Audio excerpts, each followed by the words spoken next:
அப்படின்னு சொல்லிட்டு சொல்கிறாங்க, இதோ ரசூலுல்லாஹி ஸல்லல்லாஹு அலைஹி வஸல்லமுடைய ஆடைகள் கூட இன்னும் கிழியாமல் இருக்கின்றன, அவர்கள் பயன்படுத்தின பாத்திரங்கள் கூட இன்னும் உடையாமல் இருக்கின்றன, அவர்களுடைய தோழர்கள் எல்லாம் நிறைவாக இருக்கிறார்கள், இப்படி இருக்கும்போதே ஏன் இவ்வளவு சீக்கிரம் அழிந்து போகிறீர்கள்?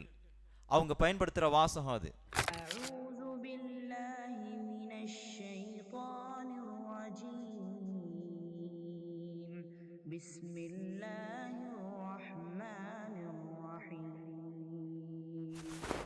அஸ்ஸலாமு அலைக்கும் வரஹ்மத்துல்லாஹி வபரகாத்துஹு. இன்னல் ஹம்தலில்லாஹ் நஹ்மதுஹு வ நஸ்தஈனுஹு வ நஸ்தக்ஃபிருஹு வ நுஅ்மினு பிஹி வ நதவக்கலு அலைஹி வ நஊது பில்லாஹி மின் ஷுரூரி அன்ஃபுஸினா வ ஸய்யிஆத்தி அமாலினா. மை யஹ்திஹில்லாஹு ஃபலா முதில்ல லஹு வ மை யுத்லில் ஃபலா ஹாதிய லஹு. وأشهد أن لا إله إلا الله وحده لا شريك له وأشهد أن محمدا عبده ورسوله. يا أيها الذين آمنوا اتقوا الله حق تقاته ولا تموتن إلا وأنتم مسلمون. يا أيها الناس اتقوا ربكم الذي خلقكم من نفس واحدة وخلق منها زوجها وبث منهما رجالا كثيرا ونساء واتقوا الله الذي تساءلون به والأرحام إن الله كان عليكم رقيبا. يا أيها الذين آمنوا اتقوا الله وقولوا قولا سديدا يصلح لكم أعمالكم ويغفر لكم ذنوبكم ومن يطع الله ورسوله فقد فاز فوزا عظيما. அன்புக்குரிய எல்லாம் வல்ல அல்லாஹ்வின் நல்லடியார்களே, அல்லாஹ்வுடைய கிருபையால்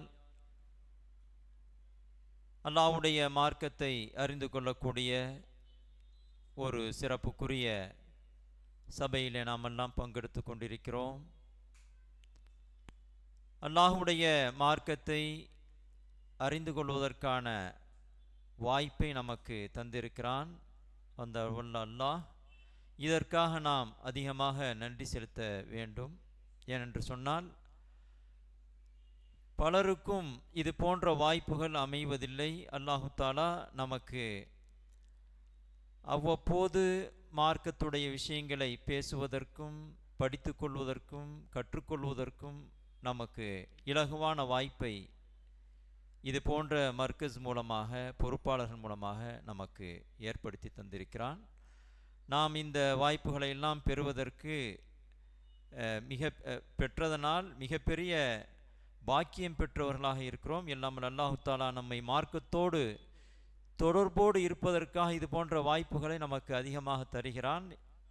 இது போன்ற வாய்ப்புகள் மூலமாக நாம் மார்க்கத்தை அறிந்து மார்க்கத்தை செயல்படுத்துவதற்கு ஒரு நல்ல வாய்ப்பாக இருக்கிறது. இதற்காக நாம் அதிகம் நன்றி செலுத்திக் கொள்ள வேண்டும்.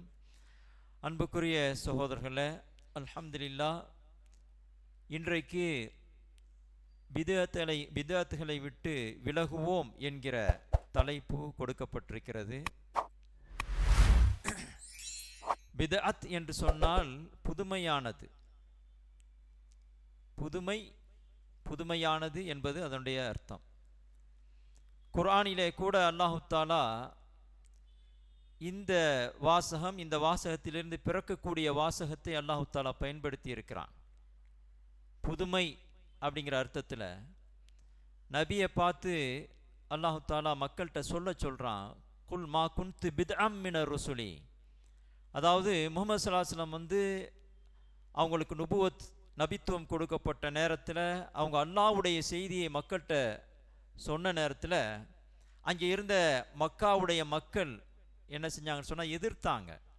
அல்லாஹ்ட்டேருந்துலாம் ஒருத்தருக்கு செய்தி வருங்கிறதெல்லாம் கிடையாது அப்படின்னு சொல்லிட்டு எதிர்த்தாங்க. ரசூலுல்லாஹ்வோடு பகைமை பாராட்டினாங்க. அந்த சமயத்தில் தான் அல்லாஹு தாலா நபியை பார்த்து சொல்ல மக்கள்கிட்ட நீங்கள் சொல்லுங்கள், குல் மா குன்து பித்அம் மினர் ருசுலி. ரசூல்மார்களில், அல்லாஹ்வுடைய தூதர்களாக வந்தவர்களில் நான் புதுமையானவன் அல்ல. இங்கே பிதஅத் என்று சொல்கிறோம் இல்லையா, அப்போ அது பித் அப்படின்னு சொல்லிட்டு அந்த தா மாத்திரம் இல்லாமல் அல்லாஹு தாலா பயன்படுத்துகிறான். ஒரே வார்த்தையிலேருந்து பிறந்த வார்த்தை தான் பிதஅத்துங்கிற வார்த்தையிலேருந்து பிறந்தது தான் பித்அங்கிறது. அப்போது புதுமையானவனாக இல்லை, எனக்கு முன்னாடி பல திருத்தூதர்கள் வந்திருக்கிறாங்க, அப்போ நான் சொல்லக்கூடிய விஷயம் பழையது தான் அப்படிங்கிற அர்த்தத்தில் அந்த பித்அ அப்படிங்கிற அந்த வாசகம் பயன்படுத்தப்படுது. அல்லாஹு தாலா தன்னை பற்றி குர்ஆனில் அல்லாஹு தாலா பேசும்போது கூட இந்த பிதாத் அப்படிங்கிற வார்த்தையிலிருந்து பிறந்த ஒரு வாசகம் பதீ. அல்லாஹ்வுடைய வர்ணனை பேர்களில் ஒன்றாக பதீஉன் அப்படிங்கிறது இருக்குது. அல்லாஹு தாலா தன்னை பற்றி வர்ணித்து சொல்லும்போது பதீஉ ஸமாவாத்தி வல் அர்த், வானங்களையும் பூமியையும் முன்மாதிரியின்றி புதுமையாக படைத்தவன். பதீ என்பதை புதுமையாக படைத்தவன், இல்லாமல் இருந்துச்சு அல்லாஹு தாலா புதிதாக உருவாக்குனா அப்படிங்கிற அந்த கருத்தில் பதீ என்று சொல்கிறான். அதாவது பிதாத் என்றால் புதுமை, புதுமையானது, புதியது அப்படிங்கிற அர்த்தம் வருது. அதுவே பதீன்னு சொல்லும்போது புதிதாக உருவாக்குபவன் அப்படிங்கிற அர்த்தம் வருது. அதனால தான் அல்லாஹு தாலா பதீஉ ஸமாவாத்தி வல் அர்த், வானங்களையும் பூமியையும் முன்மாதிரியின்றி புதுமையாக படைத்தவன் அப்படின்னு சொல்லிட்டு இந்த பிதாத்துங்கிற வார்த்தையிலிருந்து பிறந்த வார்த்தைகளை பயன்படுத்துவதை நாம் பார்க்குறோம். மார்க்கத்தை பொறுத்தவரை பிதாத் என்று சொன்னால், மார்க்கம் எது என்று நமக்கு குர்ஆனும் ஹதீஸும் சொல்கிறதோ அது மட்டும்தான் மார்க்கம். நபி ஸல்லல்லாஹு அலைஹி வஸல்லம் அவர்கள் வாழக்கூடிய காலத்தில் எதையெல்லாம் சொல்லி தந்து எதையெல்லாம் செயல்படுத்தி காட்டினார்களோ மார்க்க விஷயங்கள் என்று, வழிபாடுகள் என்று, நன்மை என்று, அதுவெல்லாம் தான் மார்க்கம். அது மட்டும்தான் மார்க்கம். அதை தாண்டி மார்க்கத்தில் வேறொன்றும் வர முடியாது. குர்ஆனிலும் ஹதீஸிலும் சொல்லப்படாத எதுவும் மார்க்கத்தில் யாராலும் நுழைக்கப்பட முடியாது. அப்படி ஏதாவது சேர்க்கப்பட்டால் அது மார்க்கத்தில் புதிதாக உருவாக்கப்பட்டது. அதை பற்றிய நிலைப்பாடு நமக்கெல்லாம் தெரியும். ஹதீஸில் அல்லாஹ்வுடைய தூதர் ஸல்லல்லாஹு அலைஹி வஸல்லம் அவர்கள் எச்சரிச்சிருக்கிறாங்க. மன் அமில அமலன் லைஸ அலைஹி அம்ருனா ஃபஹுவ ரத்துன். பலவிதமான வாசகங்களை போட்டு எச்சரிக்கை பண்ணுறாங்க பிதாத்தை பற்றி பேசும்போது.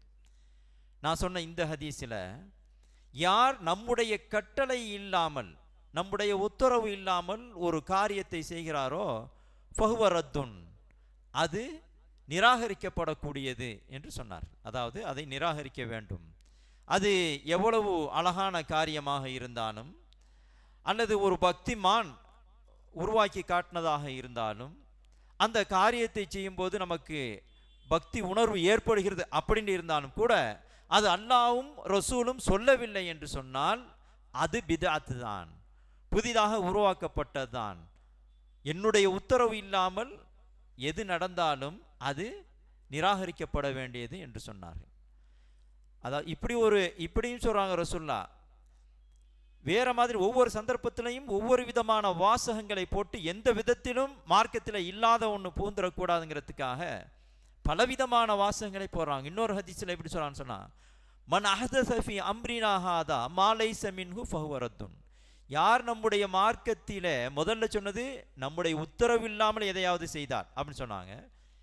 அடுத்து சொல்லும்போது, இப்போ சொல்லும்போது மன் அஹ்தஸ ஃபீ அம்ரினா ஹாதா, நம்முடைய இந்த மார்க்கத்தில் இதிலே இல்லாத ஒன்றை யாராவது புதிதாக உருவாக்கினால் ஃபஹுவ ரத்துன், அது நிராகரிக்கப்பட வேண்டியது அப்படின்னு சொன்னாங்க.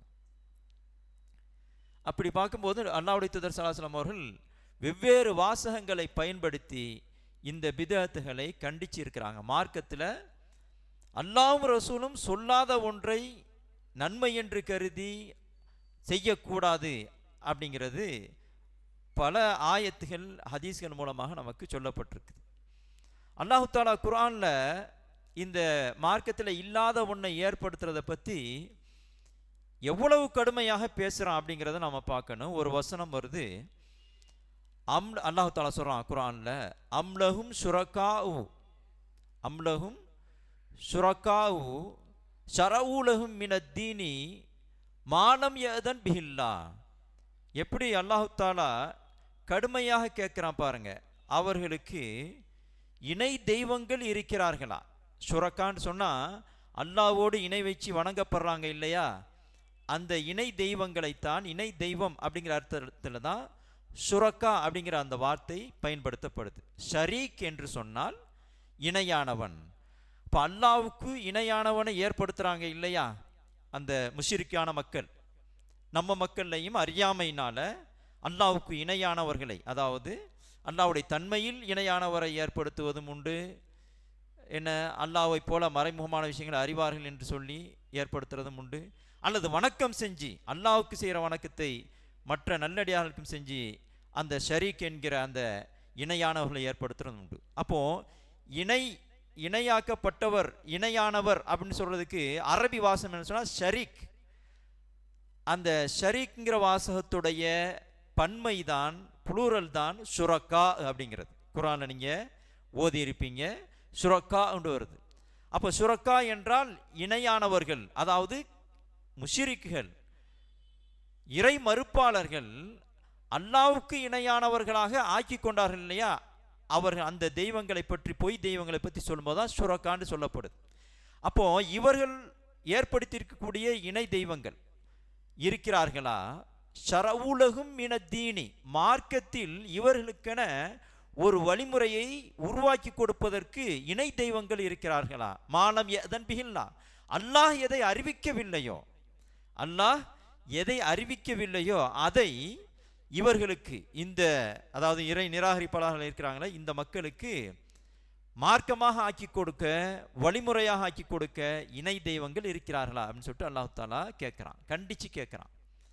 நீங்கள் அல்லாஹ் அறிவிக்காத ஒன்றை நீங்கள் மத சம்பந்தப்பட்ட விஷயம், ஆன்மீகம் சம்பந்தப்பட்ட விஷயம் அப்படின்னு சொல்லி செய்வீங்கன்னு சொன்னால் உங்களுக்கு யார் இதை காட்டி கொடுத்தாங்களோ அவங்கள எல்லாம் எப்படி ஆக்கிட்டீங்க? இணை தெய்வங்களாக ஆக்கிக்கிட்டீங்க, அல்லாஹ்வுக்கு நிகரானவங்களாக ஆக்கிக்கிட்டீங்க அப்படின்னு அல்லாஹ் தாலா கண்டிக்கிறான் இந்த வசனத்தில். அந்த அடிப்படையில் தான் இந்த கேள்வியை கேட்குறான். அல்லாஹ் அறிவிக்காத ஒன்றை உங்களுக்கு மார்க்கமாக ஆக்கி தருவதற்கான இணை தெய்வங்கள் இருக்கிறார்களா? இல்லையே, இணை தெய்வங்கள் என்றே ஒன்று கிடையாது, கற்பனை தானே அது அப்படிங்கிறதுனால அல்லாஹ் தாலா இந்த கேள்வியை கேட்குறான்.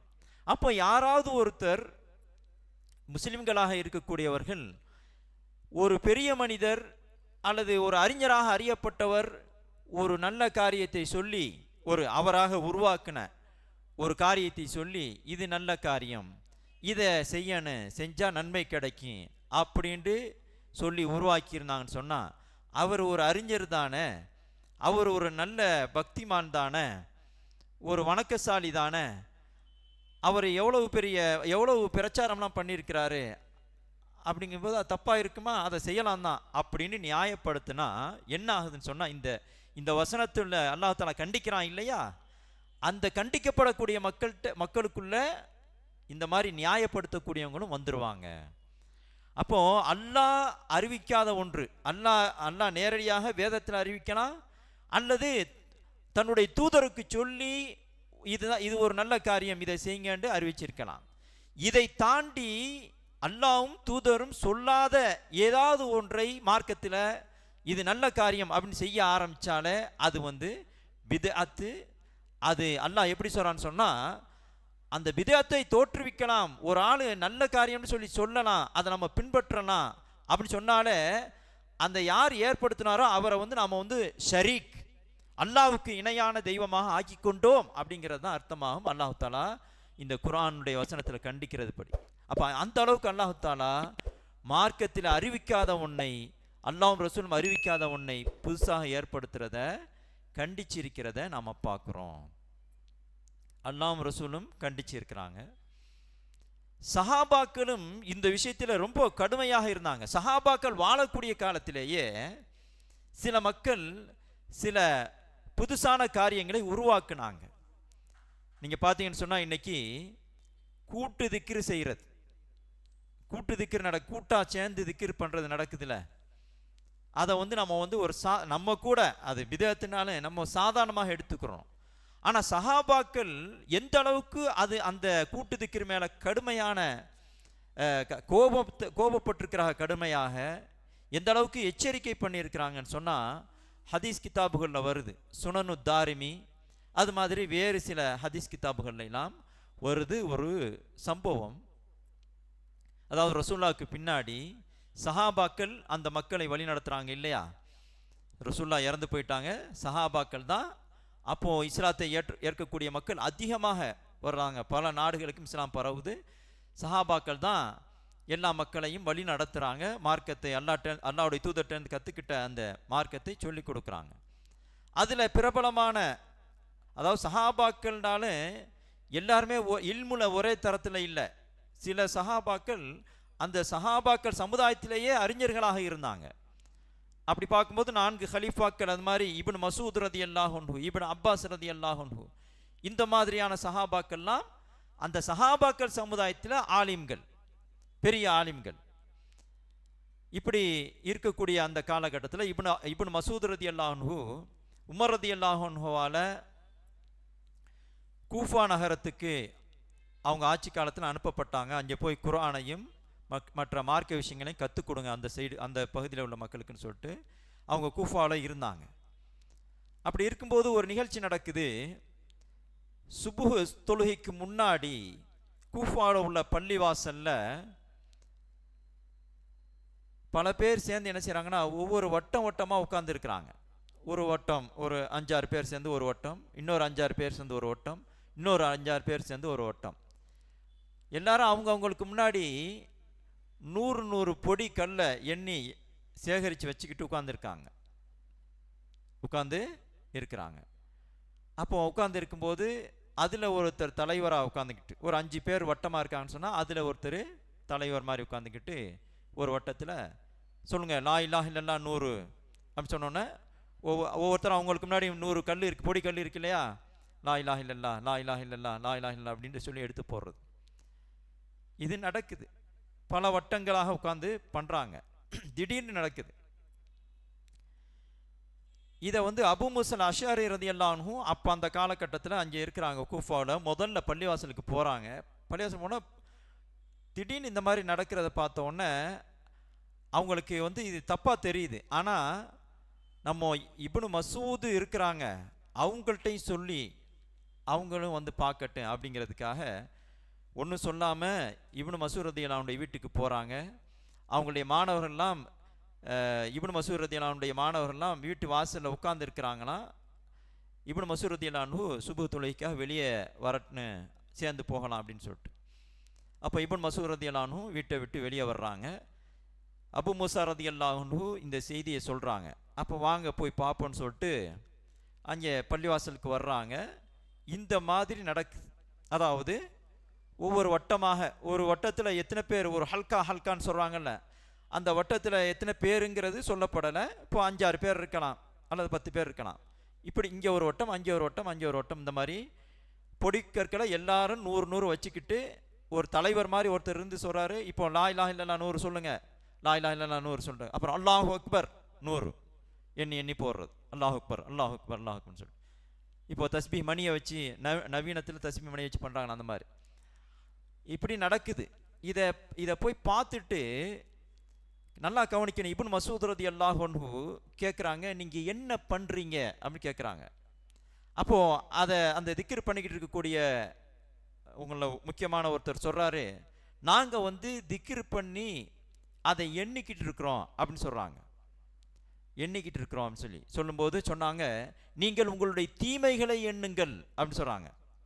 நல்லா கவனிக்கணும். இப்னு மசூத் ரலியல்லாஹு அன்ஹு திக்ரு பண்ணிக்கிட்டு இருக்கிறாங்க, அதை எண்ணிக்கிட்டு இருக்கிறாங்க. சரிதானே? 100 பண்ணுறது மார்க்கத்தில் சொல்லப்பட்டிருக்கு இல்லையா? அப்போது அதை நாங்கள் திக்ரு பண்ணுறோன்னு சொல்கிறாங்க. அப்படி சொல்லும்போது அதை எண்ணிக்கிட்டு இருக்கோன்னு சொல்லும்போது நீங்கள் உங்களுடைய தீமைகளை எண்ணுங்கள்னு சொல்கிறாங்க. இப்போ நாங்கள் நன்மை நாடி தான் இதை செய்கிறோன்னு சொல்கிறாங்க அந்த பண்ணிக்கிட்டு இருக்கிறவங்க.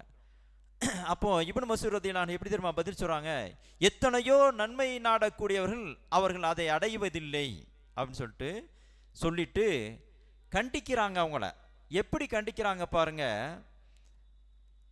யா உம்மத்த முஹம்மதின், முகமது ஸல்லல்லாஹு அலைஹி வஸல்லம் உங்களுடைய உம்மத்தினரே, மா அஹ்லக்கக்கும், மா அஸ்ரா அஹ்லக்கத்தக்கும், மா அஸ்ரா ஹல்கத்தக்கும், உங்களுடைய அழிவு ஏன் இவ்வளவு சீக்கிரம் வருகிறது அப்படின்னு சொல்லிட்டு சொல்கிறாங்க. இதோ ரசூலுல்லாஹி ஸல்லல்லாஹு அலைஹி வஸல்லம் ஆடைகள் கூட இன்னும் கிழியாமல் இருக்கின்றன, அவர்கள் பயன்படுத்தின பாத்திரங்கள் கூட இன்னும் உடையாமல் இருக்கின்றன, அவர்களுடைய தோழர்கள் எல்லாம் நிறைவாக இருக்கிறார்கள். இப்படி இருக்கும்போது ஏன் இவ்வளவு சீக்கிரம் அழிந்து போகிறீர்கள்? அவங்க பயன்படுத்துகிற வாசகம் அது. நீங்கள் சுனனு தாரிமி அது மாதிரி வேறு சில ஹதீஸ் கிதாபுகளில் இந்த ஹதீஸ் வந்து இருக்குது. என்ன செஞ்சாங்க? திக்ரு பண்ணாங்க, பொடிக்கற்களை முன்னாடி வச்சுக்கிட்டு அதை வச்சு எண்ணுனாங்க 100. அவங்க செஞ்ச வித்தியாசம் என்ன அப்படின்னு சொன்னால், ரசூலுல்லாஹி ஸல்லல்லாஹு அலைஹி வஸல்லம் காலத்திலேருந்து ரசூலுல்லா திக்ரு சொல்லி கொடுத்துருக்குறாங்க. ரசூலுல்லாவும் சஹாபாக்கள் திக்ரு பண்ணத்தான் செய்வாங்க. எப்படி பண்ணுவாங்கன்னு சொன்னால், அவங்கவுங்க பள்ளிவாசலில் பல பேரும் உட்கார்ந்துருக்கலாம், ஆனால் அவங்கவுங்க திக்ரு பண்ணிக்கிட்டு இருப்பாங்க. தொழுகைக்கு மாதிரி திக்ருக்கு ஜமாத்து கிடையாது. ரசூலுல்லாஹி ஸல்லல்லாஹு அலைஹி வஸல்லம் தொழுகை என்று ஜமாத்தாக இமாமாக நின்று தொழுகை நடத்தினாங்கல்ல, அதுபடி நம்ம தொழுதுகிட்டு இருக்கோம் ஜமாத்தாக. திக்ரு செய்கிறது லா இலாஹ இல்லல்லாஹ் லா இலாஹ இல்லல்லாஹ், உட்காருங்க எல்லாரும் சொல்லுங்க லா இலாஹ இல்லல்லாஹ் லா இலாஹ இல்லல்லாஹ், அப்படி செய்யலை திக்ரு. அந்த மாதிரி திக்ரு செய்யலை ரசூலுல்லாஹ்.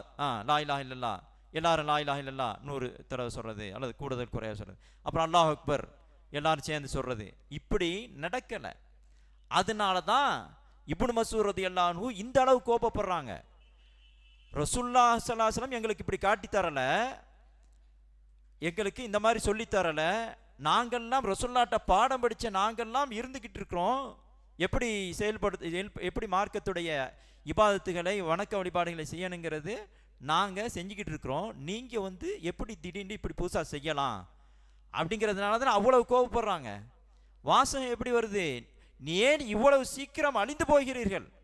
ரசூலுல்லாஹ்வுடைய உடைகளும் கிளியவில்லை, பாத்திரங்களும் கூட இன்னும் உடையவில்லை.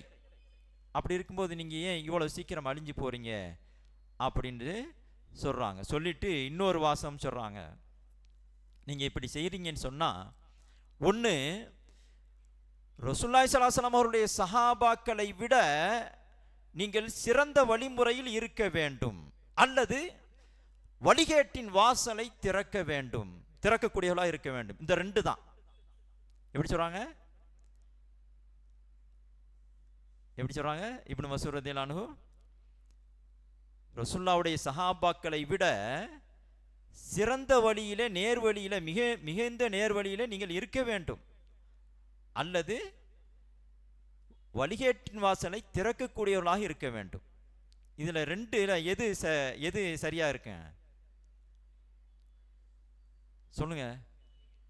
வழிகேட்டின் வாசலை திறக்கக்கூடியவர்கள், அதான் சரியா இருக்க முடியும். ரசூலுல்லாஹ்வுடைய சஹாபாக்களை விட சிறந்த வழிமுறையில் யார் போக முடியும்? முடியாதுல்ல. ரசூலுல்லாஹ்வுடைய வழிமுறையை பின்பற்றிக்கிட்டு இருக்காங்க சஹாபாக்கள். அப்போ ரெண்டாவது தான் சரி அப்படிங்கிற கருத்துல தான் இப்னு மஸ்ஊத் ரலியல்லாஹு அன்ஹு இவ்வளவு கடுமையாக பேசுறாங்க. நீங்க கவனிக்கணும், இன்னைக்கு இந்த கூட்டு திக்கிற வந்து நம்ம சாதாரணமாக பார்க்குறோம், சும்மா இது இல்லாதது அப்படின்னு நம்ம சாதாரணமாக சொல்றோம். ஆனால் இப்னு மஸ்ஊத் ரலியல்லாஹு அன்ஹு இவ்வளவு கோவப்பட்டிருக்காங்க. அதுக்கு முன்னாடி அபு மூஸா அஷ்அரி தவறுன்னு தெரிஞ்சாலும், அதாவது நடைமுறைப்படி, அதாவது சஹாபாக்களுடைய வரலாறு படி அபு மூஸா ரலியல்லாஹு அன்ஹுவை விட இப்னு மஸ்ஊத் ரலியல்லாஹு அன்ஹு சிறந்த அறிஞர். அந்த சஹாபாக்கள் சமுதாயம், அபு மூஸா அஷ்அரியும் ஒரு அறிஞர் தான் சஹாபாக்கள் சமுதாயத்தில், ஆனால் அவங்கள விட ஒரு மூத்த சிறந்த அறிஞராக, அதிகம் கல்வி கற்றவங்களாக இருந்தாங்க ரசூலுல்லாஹ்ட்ட. அது பிரபலம் தான்.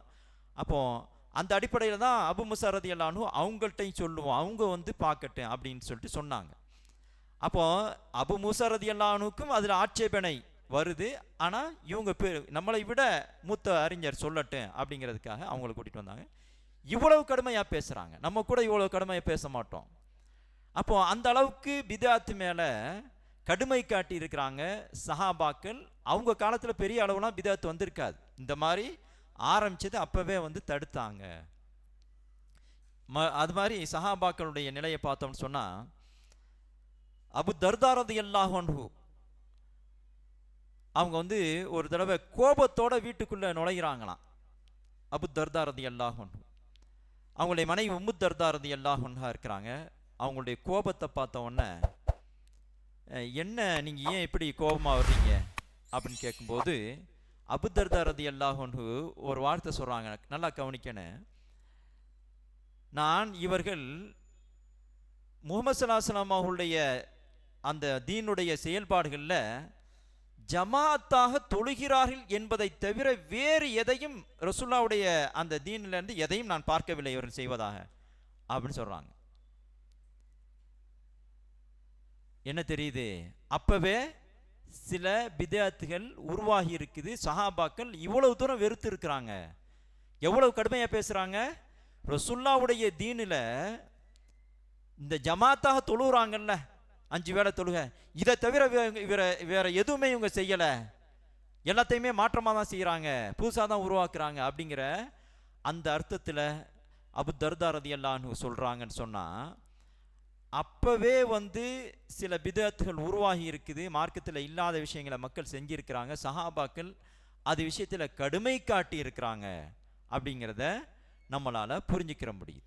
அப்படின்னு சொன்னால் இந்த காலத்தில் இல்லாத பொல்லாதது எவ்வளவோ அர்த்தமில்லாத காரியங்களை எல்லாம் உருவாக்கி வச்சுக்கிறத நாம் பார்க்குறோம். எத்தனையோ பிதஅத்துகள் இன்னைக்கு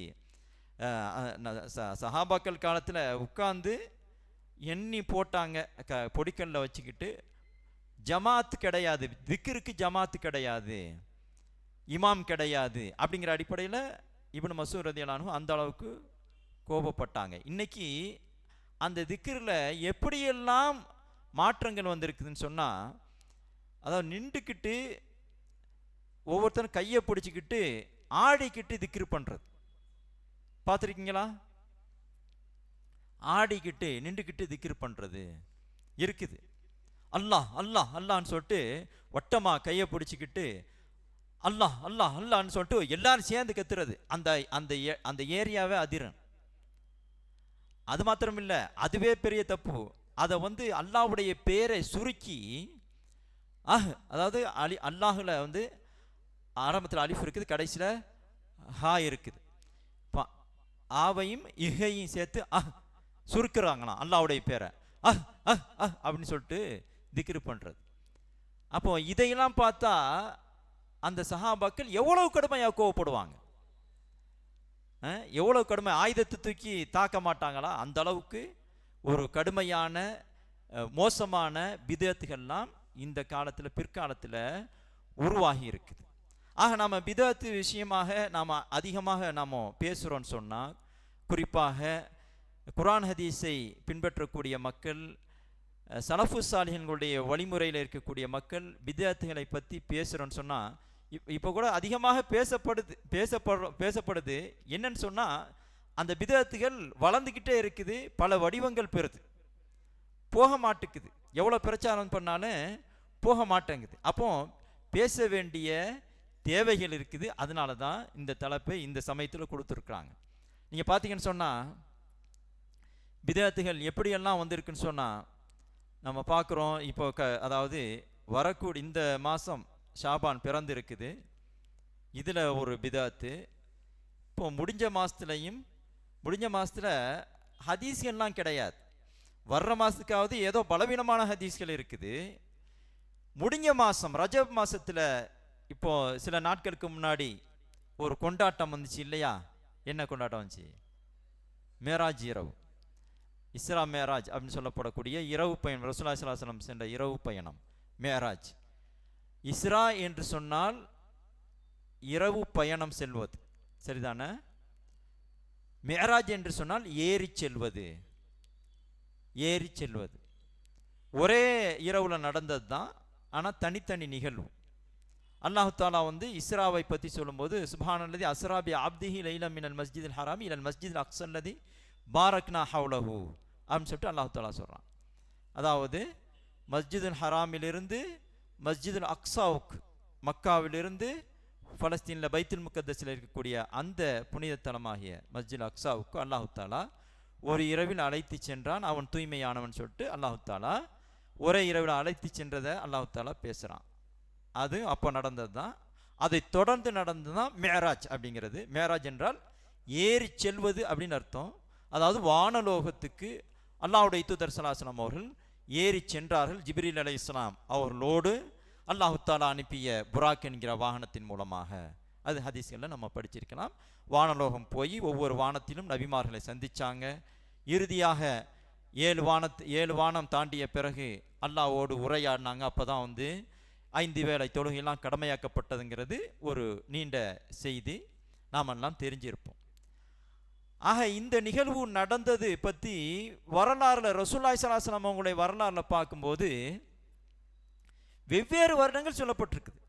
வருஷத்துலையும் வித்தியாசப்பட்டு பல கூற்றுகள் இருக்குது. 5-6 விதமாக அறிஞர்கள் சொல்கிறாங்க.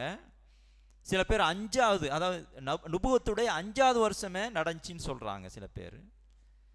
சில பேர் 10வது வருஷம், சில பேர் நிபுவத்து கிடச்சி 12வது வருஷம், இப்படிலாம் சொல்லப்படுது. அதில் மாதங்கள் வேற வித்தியாசமாக சொல்லப்படுது.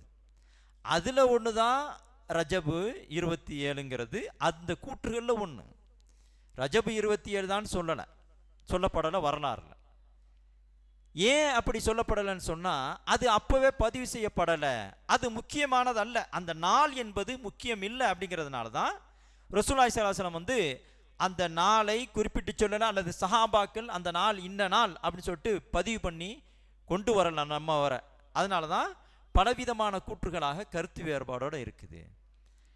அந்த நாளை விசேஷமாக கொண்டாடணும்னு சொன்னால், அதை நினைவு கூறணும்னு சொன்னால், அந்த நாளை நினைவு கூர்ந்து அதை பற்றி பேசவும், அல்லது அதோடு சேர்த்து இன்றைக்கு செய்யப்படுவது போல சிறப்பு வணக்கங்கள், இரவு வணக்கங்கள் செய்யணும்னு சொன்னால், அது மாதிரி சிறப்பு நோன்பு அந்த நாளுடைய பகலில் நோக்கணும்னு சொன்னால், அதை ரசூலுல்லாஹி ஸல்லல்லாஹு அலைஹி வஸல்லம் காட்டி தந்திருப்பாங்க. இன்னைக்கு வரை எப்படி மற்ற முக்கியமான நாட்கள், ரமலானுடைய லைலத்துல் கத்ருடைய இரவாகட்டும், அல்லது இது யௌமு, அதாவது ஈதுல் அத்ஹாவுடைய நாள் இருக்கிற சிறப்புக்குரிய நாள், அந்த துல் ஹஜ்ஜாவுடைய 10 நாட்கள், இதுக்கெல்லாம் எப்படி அடையாளம் காட்டப்பட்டு ரசூலுல்லாஹி ஸல்லல்லாஹு அலைஹி வஸல்லம் சொல்லி தந்திருக்கிறாங்களோ, அது மாதிரி மக்களுக்கு மத்தியில் தெளிவானதாக ஆதாரத்தோடு இருக்கு.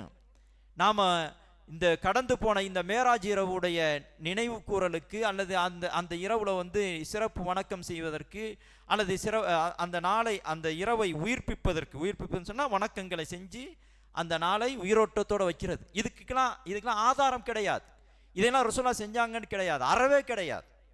ஆனால் பிற்காலத்தில் உருவாக்கப்பட்ட காரியமாக இருக்குது. அதை வந்து இன்னைக்கு வர தொடர்ந்து செஞ்சுக்கிட்டு இருக்கிறத பார்க்குறோம். அப்போ மார்க்கத்தில் இல்லாத ஒன்றை உருவாக்கி அதை ஒரு சிறப்புக்குரிய இரவுன்னு சொல்கிறாங்க இல்லையா, அதுவே சந்தேகமாக இருக்குது. அல்லாஹ்வும் ரசூலும் அது ஒரு சிறப்புக்குரிய இரவு அப்படின்னு இருக்கும் என்று சொன்னால், அதை அந்த சிறப்புக்குரிய இரவில் சிறப்பு வணக்கங்கள் செய்யணும்னு சொன்னால் அல்லாஹ்வும் ரசூலும் அதை நமக்கு சொல்லி தந்திருப்பாங்க. எப்போ சொல்லி தரலையோ அது வந்து பிதத்தாக ஆகுது. அதை செஞ்சுக்கிட்டு இருக்காங்க. சொல்லப்போனால் இரவு வணக்கம் செய்கிறது, அதாவது இரவு தொழுகையில் தொழுகிறது ஒரு பக்கம் இருக்கட்டும், நோன்பையே உருவாக்கி வச்சிருக்கிறாங்க. நோன்பு பிடிக்கணும், அடுத்த நாள் காலையில் நோன்பு பிடிக்கணும்னு சொல்லிட்டு உருவாக்கி வச்சிருக்கிறாங்க. ஆக இதெல்லாம் நம்ம பார்த்தோம்னு சொன்னால் மனிதர்களாக உருவாக்குனதாக இருக்குது. இந்த மாதிரி விஷயங்களை நாம் விலகி இருக்கிறதோட மாத்திரம் இல்லாமல் மற்ற மக்களுக்கும் சொல்லணும். அது மாதிரி நம்ம வரக்கூடிய இந்த இப்போ பிறந்திருக்கக்கூடிய ஷாபானுடைய மாதம், இந்த மாதத்தில் சொல்லப்படக்கூடிய ஒரு சிறப்பான இரவாக மக்கள் கொண்டாடக்கூடிய இரவு லைலத்து நிஸ்ஃப் ஷாபான். ஷாபானுடைய 15ஆம் இரவு. நிஸ்ஃப்னா பாதின்னு அர்த்தம். ரமலான் ஷாபான் மாதத்துடைய பாதி நாளில் வரக்கூடிய இரவு, அதாவது 15ஆம் இரவு. இந்த 15வது இரவை பற்றி, அதாவது மேராஜுக்கு வந்து எந்த ஹதீஸுமே கிடையாது, அதாவது பலவீனமான ஹதீஸ், இட்டுக்கட்டப்பட்ட ஹதீஸ் கூட கிடையாது.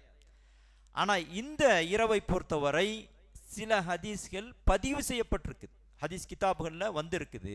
ஆனால் ஹதீஸ்களை அறிஞர்கள் அதையெல்லாம் ஏற்றுக்கிறல. இதை நாம் நல்லா தெரிஞ்சுக்கிறேன். வெவ்வேறு ஹதீஸ் கிதாபுகளில் ஒரு சில ஹதீஸ்கள் இந்த வரக்கூடிய ஷாபானுடைய 15வது இரவை சிறப்பிக்கிற விதமாக சில ஹதீஸ்கள் வந்திருக்குது. அந்த மாதிரி ஹதீஸ்கள், அந்த கருத்தில் வரக்கூடிய ஹதீஸ்கள் எல்லாமே பலவீனமானதுங்கிறது தான் ஹதீஸ்களை அறிஞர்களுடைய கருத்தாக இருக்குது. அப்படி நாம் அந்த மாதிரி ஹதீஸ்களை பார்க்கும்போது, ஒரு ஹதீஸு இந்த ஷாபான் 15வது இரவை பற்றி வருது. இதா கான லைலத்து நிஸ்ஃபு ஷஅபான் கூமு லைலஹா வ சூமு நஹாரஹா. ரசூலுல்லாஹி ஸல்லல்லாஹு அலைஹி வஸல்லம் சொன்னதாக இந்த ஹதீஸில் சொல்லப்படுது. என்னன்னு சொன்னால், ஷாபானுடைய 15வது இரவு வரும்பொழுது நீங்கள் அந்த இரவிலே நின்று வணங்குங்கள், வ சூமு நஹாரஹா, அதனுடைய பகலிலே நோன்பு வையுங்கள். அதோட சேர்த்து ரசூலுல்லாஹ் சொல்கிறாங்கன்னா என்ஜிலுல்லாஹு ஃபில் லைலத்தி, அந்த இரவில் அல்லாஹு தாலா இல சமாய் துன்யா, முதல் வானத்திற்கு இறங்கி வருகிறான். இறங்கி வந்து யாராவது என்னிடம் பாவ மன்னிப்பு கேட்பவர் உண்டா, நான் அவருக்கு பாவ மன்னிப்பை வழங்குகிறேன். யாராவது என்னிடம் ரிஸ்கை வாழ்வாதாரத்தை கேட்பவர் உண்டா, நான் அவருக்கு வாழ்வாதாரத்தை கொடுக்கிறேன். யாராவது என்னிடத்தில் சுகத்தை கேட்பவர் உண்டா, நிவாரணத்தை கேட்பவர் உண்டா, நான் சுகத்தை நிவாரணத்தை கொடுக்கிறேன் அப்படின்ட்டு அல்லாஹு தாலா முதல் வானத்திற்கு இறங்கி வந்து 7 வானங்களில் பூமிக்கு நெருக்கமாக இருக்கக்கூடிய, பூமிக்கு முதல் வானமாக இருக்கக்கூடிய அந்த வானத்திற்கு இறங்கி வந்து அல்லாஹு தாலா கேட்கிறான் அப்படின்னு சொல்லிட்டு ஒரு ஹதீஸில் பதிவு செய்யப்பட்டிருக்குது. இந்த ஹதீஸ் இப்னு மாஜாவில் பதிவு செய்யப்பட்டிருக்கக்கூடிய செய்தியாக இருக்குது. இதை பற்றி இமாம் அஹ்மத் பின் ஹன்பல் அது மாதிரி வேறு ஹதீஸ்களை அறிஞர்கள்லாம் இது வந்து மிகவும் பலவீனமான ஹதீஸ் அப்படின்னு சொல்லி சொல்கிறாங்க. இதே மாதிரியான கருத்தில் வேறு சில ஹதீஸ்களும் இருக்குது. அன்னை ஆயிஷா ரலியல்லாஹு அன்ஹா சொல்கிறாங்க, ஒரு நாள் நடுநிசியில் இரவு ரசூலுல்லாஹி ஸல்லல்லாஹு அலைஹி வஸல்லம் என்னோட இருந்தவங்க திடீர்னு காணோம் நடுநிசி நேரத்தில். அப்போது நான் வந்து அவங்கள தேடி போனேன். அப்படி தேடி போய்கிட்டே இருக்கும்போது அவங்க ரசூலுல்லாஹி ஸல்லல்லாஹு அலைஹி வஸல்லம் பக்கி மையவாடி இருக்குல்ல, மக்பரா, ரசூல்லா காலத்திலேருந்து இப்போ வர இருக்கக்கூடிய மதீனாவில் இருக்கக்கூடிய கபுரிஸ்தான், அந்த பக்கி மையவாடியில் நின்றுக்கிட்டு இருந்தாங்க ரசூலுல்லாஹி ஸல்லல்லாஹு அலைஹி வஸல்லம். அப்போது நின்றுக்கிட்டு இருக்கும்போது அன்னை ஆயிஷா ரலியல்லாஹு அன்ஹா பார்க்கும்போது அந்த இரவை பற்றி ரசூலுல்லாஹி ஸல்லல்லாஹு அலைஹி வஸல்லம் அப்போது சொல்கிறாங்களாம், இந்த இரவு சிறப்புக்குரிய இரவு. எந்த அளவுக்கு சிறப்புக்குரிய இரவுன்னு சொன்னால் அல்லாஹ்வுடைய தூதர் ஸல்லல்லாஹு அலைஹி வஸல்லம் சொன்னாங்களாம், ஆட்டிலே இருக்கக்கூடிய முடி எவ்வளவு இருக்கிறதோ அந்த அளவுக்கு மக்களை எல்லாம் அல்லாஹு தாலா மன்னிக்கிறான். ஆட்டு முடி எவ்வளவு இருக்குதோ எண்ணிக்கை எண்ண முடியுமா? எண்ண முடியாது இல்லையா? அந்த அளவுக்கு மக்களை அல்லாஹு தாலா அவங்களுடைய பாவங்களை மன்னிக்கிறதாக அல்லாஹ்வுடைய தூதர் ஸல்லல்லாஹு அலைஹி வஸல்லம் சொன்னதாக அந்த ஹதீஸில் சொல்லப்படுது. இதை இமாம் புகாரி போன்ற ஹதீஸ்களை அறிஞர்கள்லாம் பலவீனமானது அப்படின்னு சொல்லிட்டு சொல்லியிருக்கிறாங்க. அது மாதிரி இன்னொரு ஹதீஸு இந்த 15வது, அதாவது வரக்கூடிய ஷாபான் 15வது இரவை பற்றி வரும்போது அல்லாஹு தாலா அந்த இரவில் எல்லோரையும் மன்னிக்கிறான். 2 பேரை தவிர, 2 பாவம் செய்யக்கூடியவர்களை தவிர. ஒருத்தர் வந்து முஷ்ரிக், அல்லாஹ்வுக்கு இணை வைக்கக்கூடியவர், அவருக்கு மாத்திரம் அல்லாஹ் தாலா அவருக்கு மன்னிப்பு கொடுக்க மாட்டான், மன்னிக்க மாட்டான். அது மாதிரி இன்னொருத்தர் வந்து இன்னொரு சகோதரரோடு குரோதம் கொண்டவர், குரோதம் கொண்டு சண்டையாக இருக்காங்கல்ல, அந்த 2 பேர், அவங்களுக்கும் மன்னிப்பு கிடையாது. மற்ற எல்லாருக்குமே அல்லாஹ் தாலா மன்னிப்பை வழங்குகிறான் இந்த இரவில் அப்படின்னு சொல்லி சொல்லப்படுது. இதுவும் கூட இப்னு மாஜாங்கிற அந்த ஹதீஸ் கிதாபில் பதிவு செய்யப்பட்டிருக்குது. இந்த ஹதீஸையும் ஹதீஸ்களை அறிஞர்கள்லாம் பலவீனமானது அப்படின்னு சொல்லி சொல்கிறாங்க. நம்ம பார்த்தோம்னு சொன்னால் இந்த இரவுக்கு பிற்காலத்தில் வந்த சில பேர் அறிஞர்கள் அறியப்பட்ட சில பேர் முக்கியத்துவம் கொடுத்தாங்க. அப்படி முக்கியத்துவம் கொடுத்தது மாத்திரம் இல்லாமல் நேரடியாக தெளிவாக தவறு அப்படின்னு சொல்லி எல்லாருமே சாதாரணமாக மார்க்கத்தை அறிஞ்ச ஒருத்தர் கூட சொல்லிடலாம். என்னன்னு பாருங்க, இந்த இரவுக்கு பராத் இரவுன்னு பேர் வச்சுக்கிறாங்க. பராத் இரவுன்னு சொன்னால் விடுதலை அடைகிற இரவு அப்படின்னு சொல்லி பேர் வச்சுக்கிறாங்க. இந்த இரவை பற்றி குர்ஆன்ல அல்லாஹ் பேசுகிறதாக சொல்லி சூரத்து துஹான்ல வரக்கூடிய ஆரம்ப வசனங்கள் இருக்குது.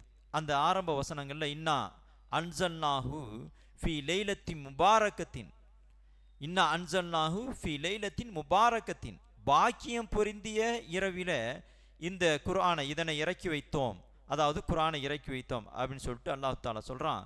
ஃபீஹா இஃப்ரகு குல்ல அம்ரின் ஹக்கீம், உறுதி செய்யப்பட்ட ஒவ்வொரு காரியங்களும் அந்த இரவில் பிரிக்கப்படுகிறது என்று அல்லாஹ் தாலா சொல்கிறான். இது எந்த இரவை சொல்கிறான்? குர்ஆனை இறக்கி வச்ச இரவு பாக்கியமிக்க இரவுன்னு சொல்லிட்டு அல்லாஹ் தாலா சூரத்து துஹானுடைய ஆரம்பத்தில் சொல்கிறான். அது எந்த இரவு? லைலத்துல் கத்ர் இரவு, ரமலானில் வரக்கூடிய பிந்தினப்பத்தில் வரக்கூடிய ஒற்றைப்படைகளில் ஒரு நாள். அதில் தான் அல்லாஹ் தாலா குர்ஆனை இறக்கி வச்சா சொல்கிறான். எப்போ இன்னும் அன்சல்னா ஃபி லைலத்துல் கத்ரின்னு சொல்லிட்டானோ, தெளிவாக அந்த குர்ஆனை லைலத்துல் கத்ரில் இறக்கி வச்சுட்டோன்னு சொல்லிட்டு அதே குர்ஆனை பற்றி இறக்கி வச்சதா பேசும்போது லைலத்துல் முபாரக்கா, பாக்கியம் பொருந்திய இரவுன்னு சொல்கிறான்னு சொன்னால் லைலத்துல் கத்ர் தான் பாக்கியம் பொருந்திய இரவு அப்படிங்கிறது தான் அதனுடைய தெளிவான விஷயம், யாருக்குமே சந்தேகம் இல்லாத ஒரு தெளிவான விஷயம். ஆனால் பிற்காலத்தில் வந்தவங்க இந்த ஆயத்தை கொண்டு போய் இந்த இரவு, அதாவது ஷாபான் 15வது இரவு அப்படின்னு சொல்லிட்டு ஜாயின் பண்ணி இதுக்கு வரக்கூடிய அந்த ஹதீஸில் வரக்கூடிய சிறப்புகளை எல்லாம் ஜாயின் பண்ணி வரக்கூடிய இந்த இரவுலையும் ஷாபான் 15 இரவுலையும் நோன்பு, அதாவது தொழுகைகள், ஸ்பெஷல் தொழுகைகள் தொழுகிறது, அது மாதிரி அன்றைக்கு பகலில் நோன்பு வைக்கிறது அப்படிங்கிற அந்த காரியத்தை செய்கிறாங்க. அது பற்றி ஹதீஸும் இருக்குது, நாம் பார்த்தோம், அது பலவீனமான ஹதீஸு. ஆக இது மாதிரி மார்க்கத்தில் இல்லாத பொல்லாத நிறைய, அதாவது அறிஞர்கள்ங்கிற பேரில் இருந்திருப்பாங்க, அவங்களுடைய ஏதோ ஒரு ஆர்வத்தில் உருவாக்கி இருக்கலாம், ஒரு ஆர்வத்தில் செஞ்சுருக்கலாம், நல்லெண்ணத்தில் கூட உருவாக்கியிருக்கலாம். ஆனால் அவங்க நல்லவங்களாக இருந்தாங்க, அறிஞர்களாக இருந்தாங்கிறதுக்காக நாம் கண்மூடித்தனமாக எல்லாத்தையும் எடுத்துக்கிற முடியாது. மார்க்கத்தில் அல்லாவும் அல்லாவுடைய தூதரும் சொல்லியிருக்கிறாங்களான்னு பார்க்கணும், அது உறுதியான வழியில் வந்திருக்குதான்னு பார்க்கணும்.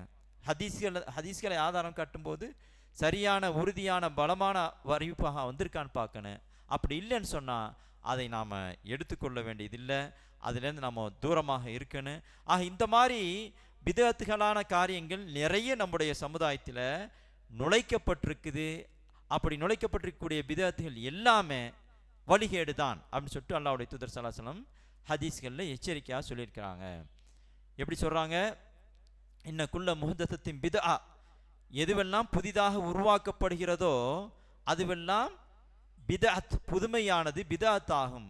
குல்ல பிதஅத்தின் தலாலா, பிதஅத்தான ஒவ்வொன்றும் வழிகேடு அப்படின்னு சொல்லிட்டு குல்ல தலாலத்தின் ஃபின்னார், வழிகேடு எல்லாம் நரகத்தில் சேரும் அப்படின்னு சொல்லிட்டு ஒரு கடுமையான எச்சரிக்கையாக அல்லாஹ்வுடைய தூதர் ஸல்லல்லாஹு அலைஹி வஸல்லம் சொல்லி காட்டியிருக்கிறாங்க.